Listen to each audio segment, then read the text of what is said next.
Welcome to the Bonita Business Podcast, where we bring you behind-the-scenes insights and unexpected ideas, ones that are creating business and career success right here in my chosen hometown of Bonita Springs, Florida. I'm your host, Bonita business coach Darcy Eikenberg. I'm the author of Bring Your Superpowers to Work and the founder of the leadership development firm RedCapeRevolution.com. I'm so glad you're here with me today. What if you had to lead not just one business, but multiple businesses inside your company?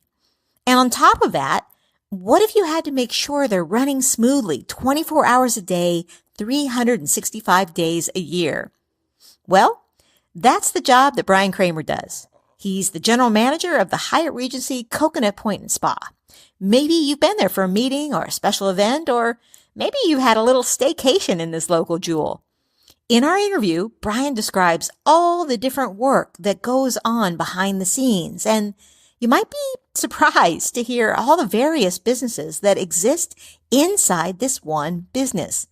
It all comes together under Brian's leadership to create not only a destination for us locally, but for people around the world who want to come and enjoy a little time in Southwest Florida. Today's show is brought to you by our friends at Woods, Weidenmiller, Machete, and Rudnick, attorneys at law.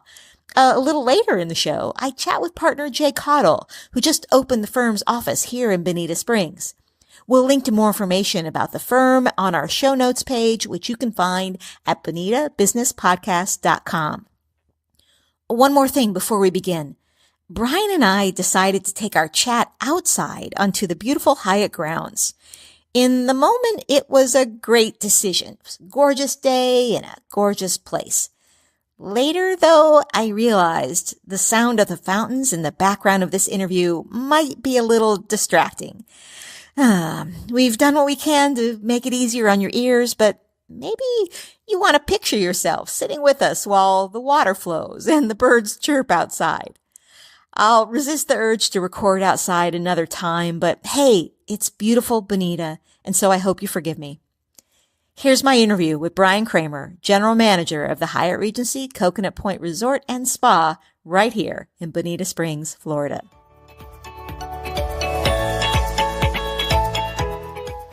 Brian Kramer, thanks so much for having me here at the Hyatt Resort and for being on the Bonita Business Podcast. Oh, it's my pleasure. I'm glad to have you here. Well, thank you. So we're actually sitting outside today in the beautiful pond and fountain area, and it's kind of nice to enjoy the property. How often do you get to enjoy this property that you work on? Well, sometimes I got to remind myself that I work in paradise, and so to do that I got to get up from my office and I got to take a walk around the grounds. So I do it a couple of times a day to get out here and just take in the scenery and breathe the fresh air and take that mental break from the day, and also check on how the pool decks are doing. Yeah. So taking a walk around the grounds, this property's pretty big. So tell me a little bit about the size and scope of the Hyatt here. Yeah, so we're a fairly large resort. We have 454 guest rooms here at the property. We have over 35,000 square feet of meeting space. And we have just about 600 employees total around the resort. We're spread out over many acres with 4 different pools and 4 different slides and rock climbing walls and chipping greens and putting greens. So there's just a lot of acreage to cover. So you're right, getting out and walking around can take a while. Get your steps in if you're checking on everything every day, right? Yeah. So your title is General Manager, That's correct? So what really does that entail? That's a very good question. I think a lot of people wonder about that, but it's interesting because we do a lot of mentorship type programs here at the resort, and when I have somebody come and follow me for the day, they'll by the end of the day turn around and say, "Oh my God, I didn't realize how many different things you do through the course of the day." Where my overall responsibility is the full operation of the resort, and making sure that we provide tremendous service for all of our guests and provide a great experience for our associates as well.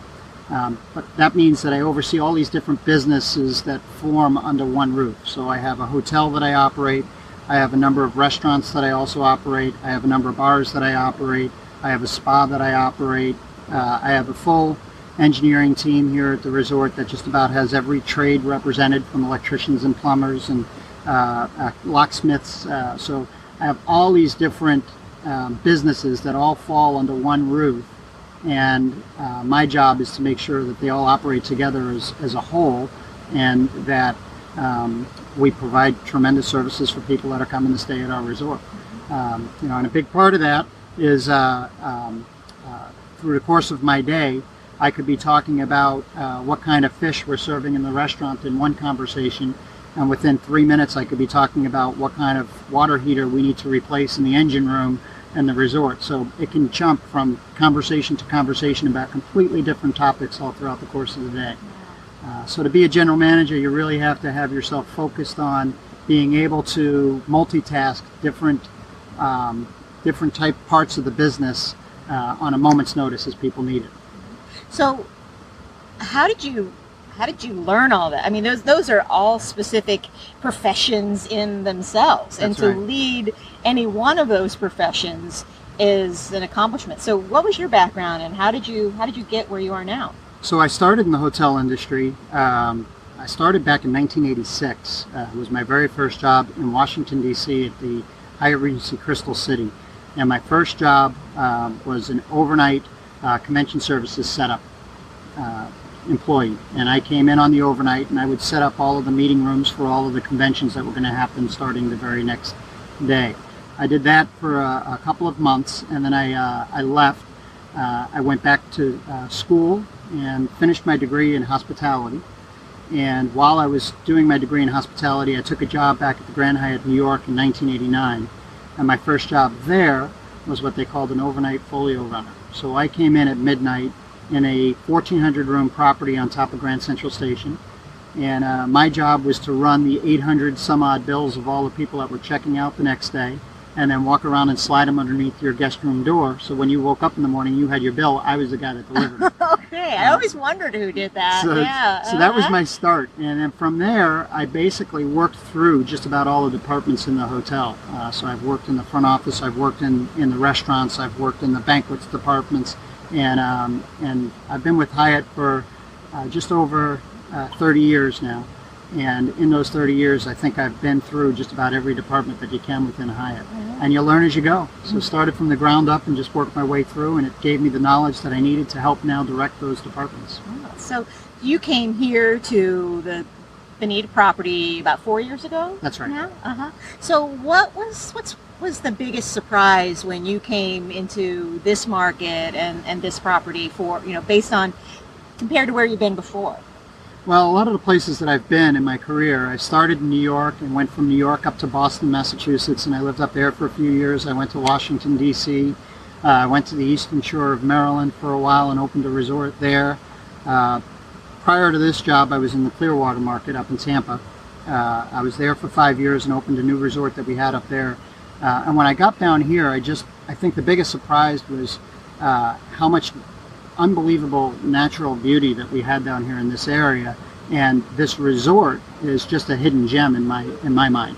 I put this up there as one of the top resorts that we have in our portfolio of hotels with Hyatt, and I just don't think enough people know that it's here. And that's my job now, is to come in and to make sure everybody knows that it's here, and to really drive the business here at the resort and to continually improve upon it. But just the natural beauty, the amount of amenities that we offer here at this resort, the wonderful employee base that we have that really make this resort what it is. Those were some really fun, neat, cool surprises for me to encounter when I got here. Yeah, so tell me about employees. So you had said, you dropped the big number, 600 people. Yes. That are employed here across all those different types of businesses. That's right. So what's the biggest challenge that you see around keeping a good employee base, happy, Mm-hmm. productive, and keeping people in jobs? Well, with one fun thing for Hyatt is that we're big believers in promoting from within, and we're big believers on continuing education. So we offer tuition assistance programs for those that want to go to school and continue to further themselves.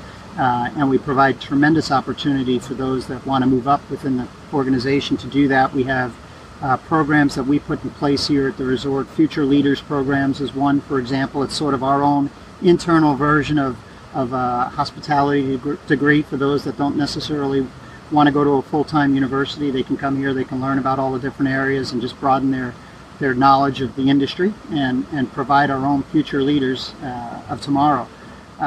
So that really helps to motivate the team. And you're here a lot. You spend a lot of time here at the resort. You work a lot of hours.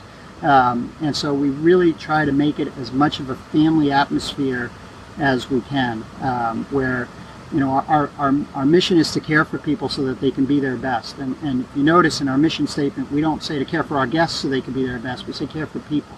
And we mean that sincerely, because we not only want to take care of our hotel guests that are coming and paying the bills, but we also want to take care of our employees so that they're happy in what they're doing, because if they're happy, they're going to make our customers happy. So we spend a lot of time and emphasis on really working to ensure that our employees are just as happy as our guests are staying here, working here at the resort.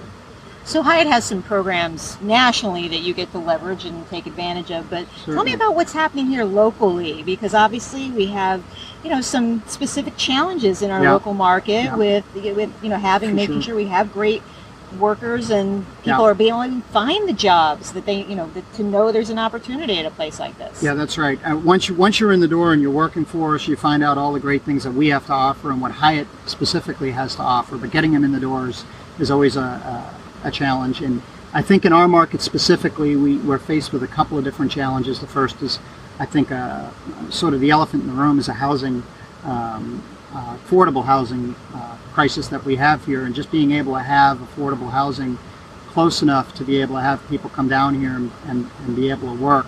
And then transportation goes hand in hand with that. Having a transportation system, we provide some transportation options for some of our employees that we have here at the hotel, and we run certain shuttles and buses on our own, and we provide bicycles to some of our employees that live close enough to be able to bike to work. But certainly, I think from a macroeconomic standpoint in this community, those I think are some of the two biggest challenges. And then the hardest area for us to fill that we find is in our culinary department, and finding good quality chefs to come in and work, because there's a lot of competition for that down here, not only amongst the hotels, but you have all the country clubs and all the private restaurants. Tourism is our number one industry that we have in this area, and so everybody's vying for that next best chef to come and work for them. So finding those types of employees are a challenge for us.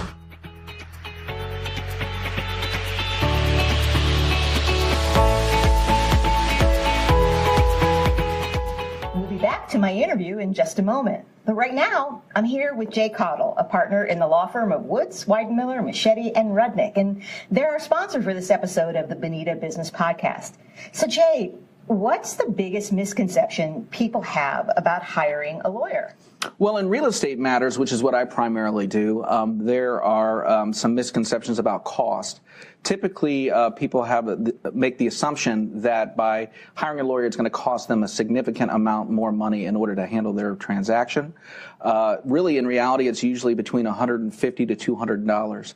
In other areas of the law, I think people are sometimes attracted by lower hourly rates for attorneys.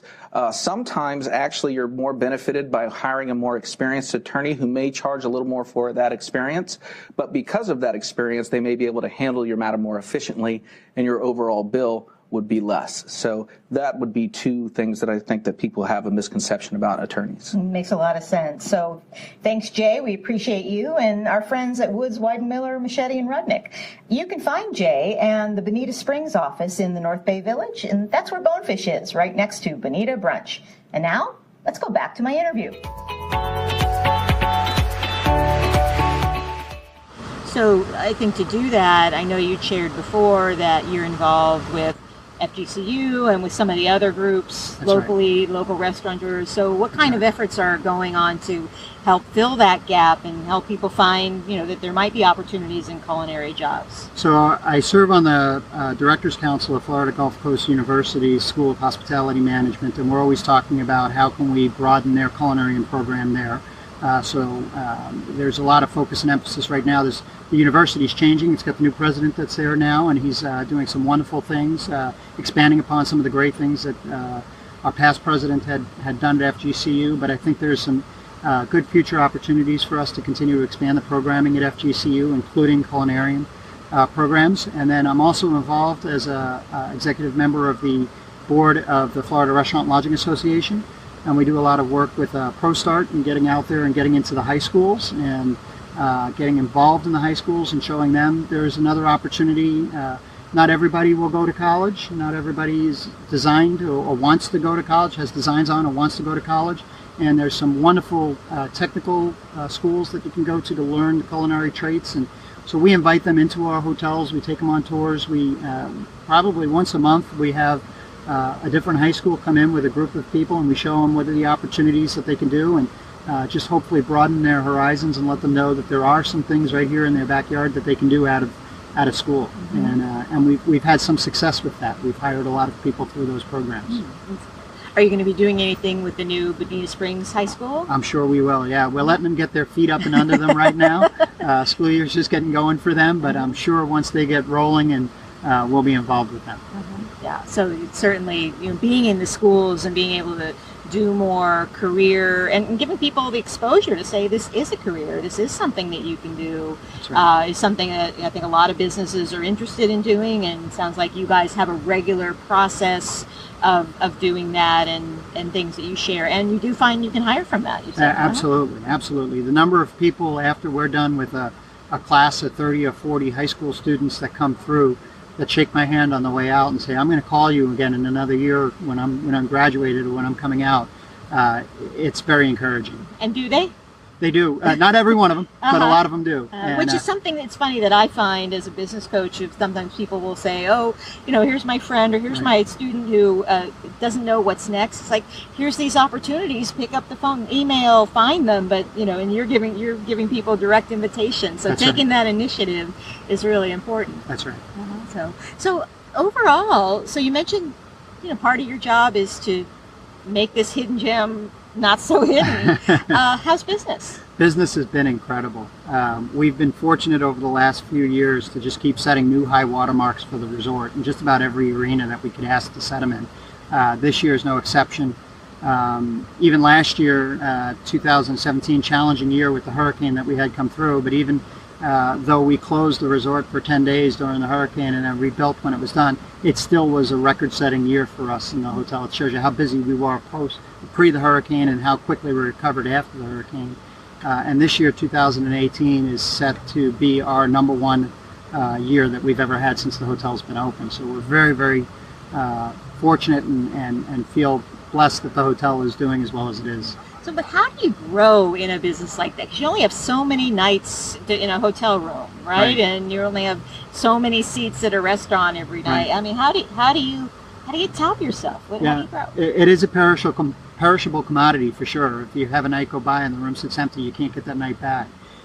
We work really hard. Our sales and marketing team here at the resort has done a tremendous job of getting out and really. One thing that I felt that we've done over these last couple of years is we've really gotten out in the local community more than we've ever been before. We've really gotten involved in a lot of local community efforts with different events, charities, sponsorships. We've done more than we've ever done in our history. And I think that's your local community. I can't underestimate underestimate the importance of that local community to the success of a business. And so we've gotten involved with all of the soccer leagues and little leagues, and we're working to sponsor teams, and we have banners up everywhere and just letting the local market know that we're here and there for them. And that's brought in some tremendous local staycations. Especially, we just last year opened our new $7 million water park with our lazy river, and letting everybody know that that was here. It was important to us, and you can't walk out here on a weekend, or I can't walk out here on a weekend at least, and not run into at least 2 or 3 of my neighbors that live locally that have come and doing a staycation here at the resort. So that's been a big part of our business. But then our sales efforts have been more than doubled in our feeder markets in the Boston area, the Chicago area, places where people need to get out of that cold. And I'll tell you, them having those nice cold winters up there, makes it much more attractive to come down here and be in this part of Florida those times of year. Good marketing for us, Absolutely. right? Absolutely. So, well, you mentioned, the size and the scope of the property, and I know earlier this year that there was some kind of transaction with host hotels. That's so correct. Tell me about that, and how does that affect you, and how does that affect the Hyatt brand that we know here in Bonita Springs? Yeah, that's a good question, because I often get a lot of questions on it from people. Brian, are you okay? Is everything okay? We changed is the name going to change on the hotel? It doesn't. Within Hyatt, we have 3 different models of ownership groups. We have our wholly owned hotels, which Hyatt owns outright. We have our managed properties, which are properties that are managed by or owned by a third party and managed by Hyatt under a management agreement. And then we have our franchise models, where you go out and you run it yourself, and you just pay to have our name on the building, and you have to follow certain guidelines that we set for expectations. Our hotel used to be a wholly owned property. We did sell it with 2 other properties. We sold this hotel. We sold the Grand Hyatt San Francisco and the Andaz Maui in Hawaii as a bundle. It's no secret, for the price that was out there, the 3 hotels sold for $1 billion even, with a B. Host Hotels and Resorts bought the 3 properties, and they are our single largest owner that we have within Hyatt. They own more Hyatt hotels than any other ownership group that we have. And we've sold the hotels to them under the conditions of managing them as Hyatts under a very long-term management agreement. So we've signed a very long-term management agreement so that the hotel will remain a Hyatt. Nothing changes to the general public other than the ownership is different. And Host, we have a tremendous relationship with them. They own a lot of very, very high-end properties. They own the 2 Ritz-Carlton hotels here in Naples, Tiburon and the beach. They own the Ritz-Carlton in Amelia Island. They own a lot of Hyatts, as I mentioned. They owned our Hyatt Regency, Maui in Hawaii, our Grand Hyatt Washington, all very top-tier properties. And so they're a great ownership to have. They invest in their properties.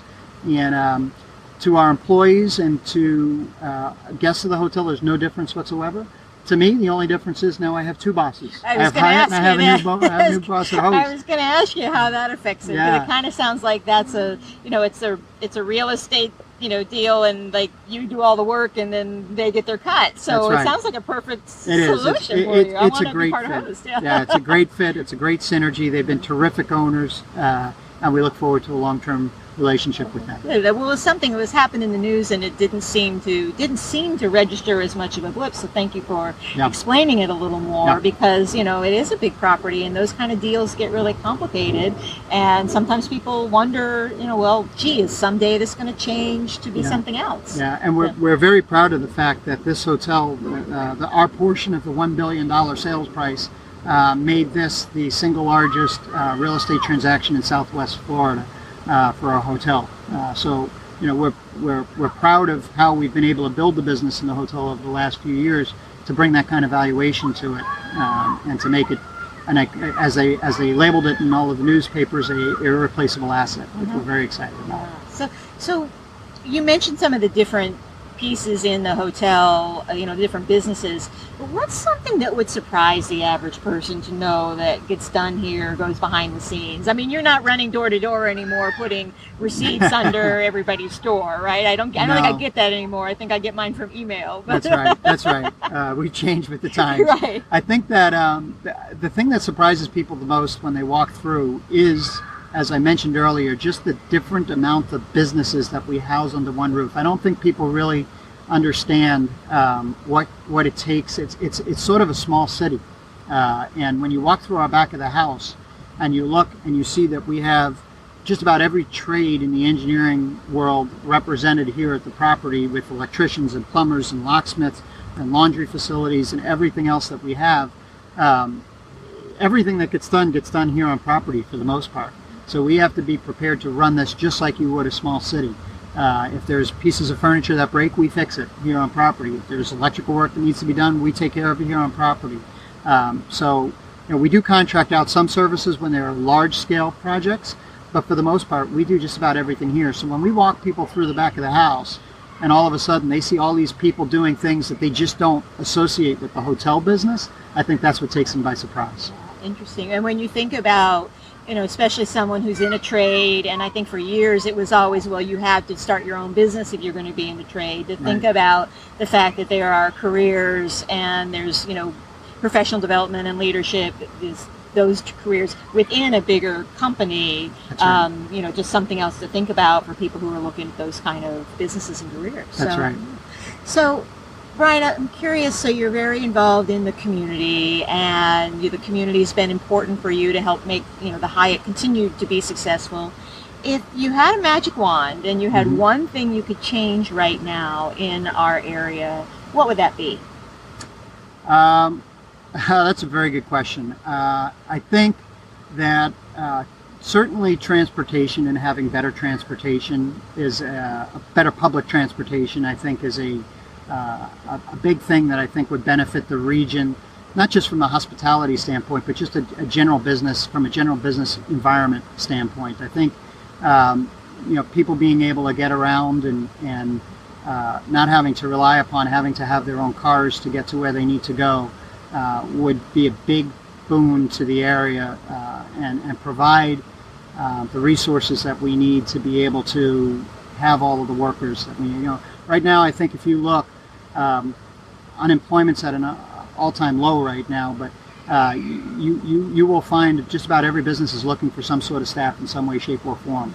And being able to find people that can commute and get to where they need to go without having to own a car is a big deal. So I think if we could have, if in a magic wand I could wave my hand and we could have a great bus system or a light rail system or something that got people around, that would be something I'd wish for.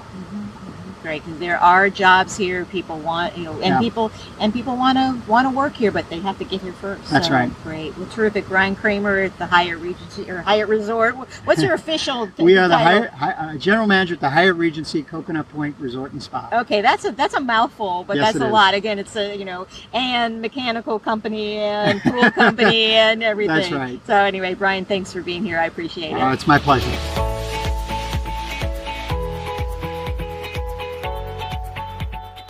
What an interesting guy, huh? And what a more complex business than most of us might realize. So, the next time you're at the Hyatt for a meeting or a special event or maybe even that well-deserved staycation, I hope you peek around the corners and look behind the scenes to notice some of the 600 people who work there and all of the different types of work they do under Brian's leadership. Thanks again to Brian Kramer at the Hyatt, and thanks also to our sponsor for this episode, the attorneys at Woods, Weidmiller, Machete, and Rudnick. They just opened a new office in Bonita Springs. You got to go check it out. You can find pictures and other links related to this episode when you visit bonitabusinesspodcast.com.